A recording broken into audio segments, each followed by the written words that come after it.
cannot coexist amidst a sea of destitution.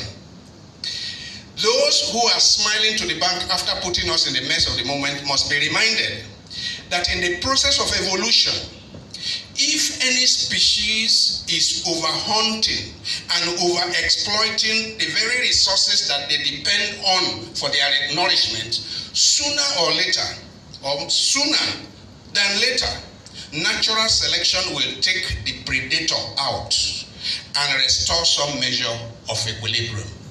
So, if we do not change by design, if we do not agree that we need to change our ways, change will happen. If you do not change by design, you will change by default. Restructuring, a demand for the rule of law and citizenship, equal citizenship.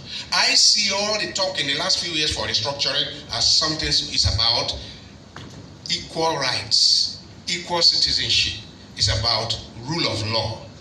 Many of those who cry of marginalization today, indeed, they have a case. Across the country, there are clear instances of the abuse and violation of the federal character principle as contained in Chapter 2 of the 1999 Constitution.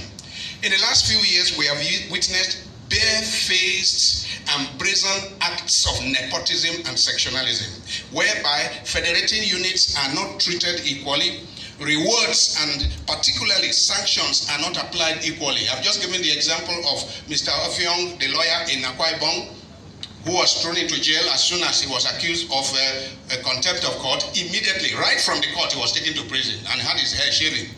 And we have another citizen called IG, who has been accused of contempt of court, and he's sitting down there and saying, I will tell my lawyers to study the thing. When the court has pronounced judgment, especially convicted, you obey the court first. Go and cool off there first, and then let your lawyers try to appeal. But see where we are. Same thing happened with the EFCC chairman. Same thing. So it means that we have super citizens and ordinary citizens, and we need to be careful about that. It can't work. A society cannot make progress under that kind of circumstance. That we are saying. I was just 2 days ago, was it Monday, I delivered a paper at the National Association of Industrial and Organizational Psychologists. They are the 2022 Scientific Conference of the National Association of Industrial and Organizational Psychologists. And I addressed them on the imperative of psychotrauma awareness and psychotrauma healing for personal, societal, and professional well-being.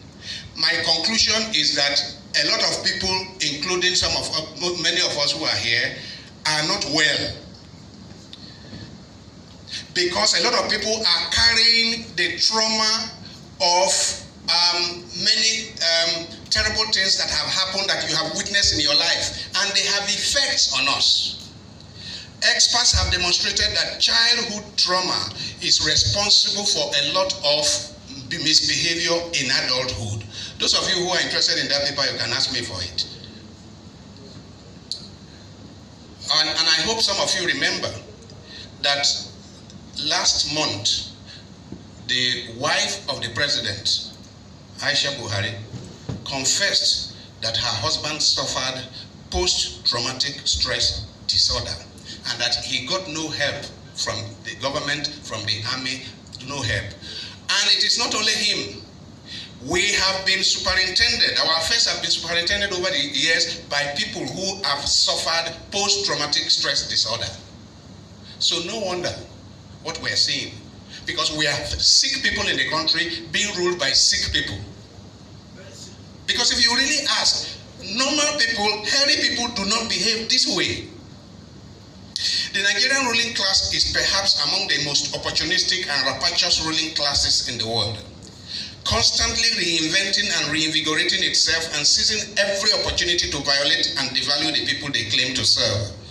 They have so shamelessly exploited the poverty, the people's poverty, so callously manipulated the people's illiteracy, and so brazenly weaponized the people's ignorance that it is not at all in the interest of this ruling class to make any serious investment in quality education for the people. No wonder schools, colleges, and universities could be shut down for 8 months, and the leaders will just carry on business as usual, as if nothing is amiss.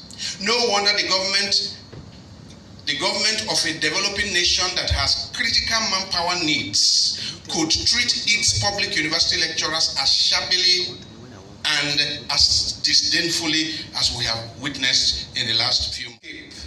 The madhouse which our country unfortunately is becoming.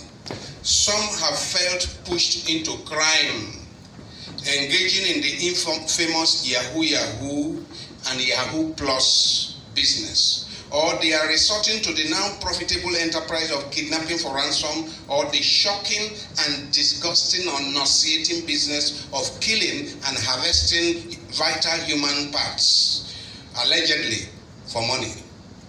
Perhaps worth mentioning here are also those young people across the country who have been so traumatized and so diminished by the acrimonious Nigerian circumstances that haven't given up on the idea of their lives having any meaning at all. They now waste whatever is left of their lives in all shades of drugs and narcotics.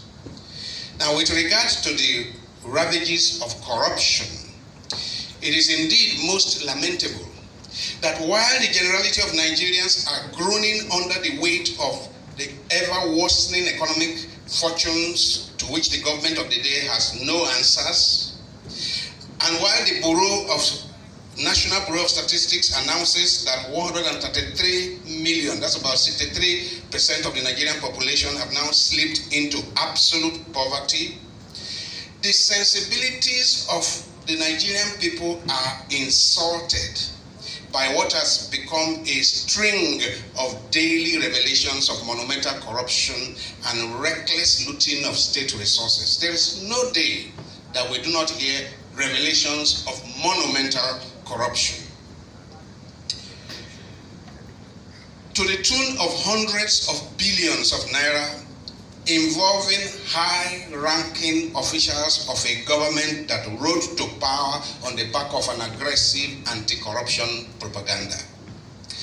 As the government is daily borrowing money from foreign creditors, expending over 90% of its earnings on debt servicing, and ensuring that generations and generations yet unborn will be carrying the burden of these ill-advised loans, agents of the same government are looting away the borrowed funds and squandering them in a life of debauchery, abandoning the mass of the people to dehumanizing poverty, bankrupting the moral fabric of the nation, and leaving the social infrastructure in a state of utter decay.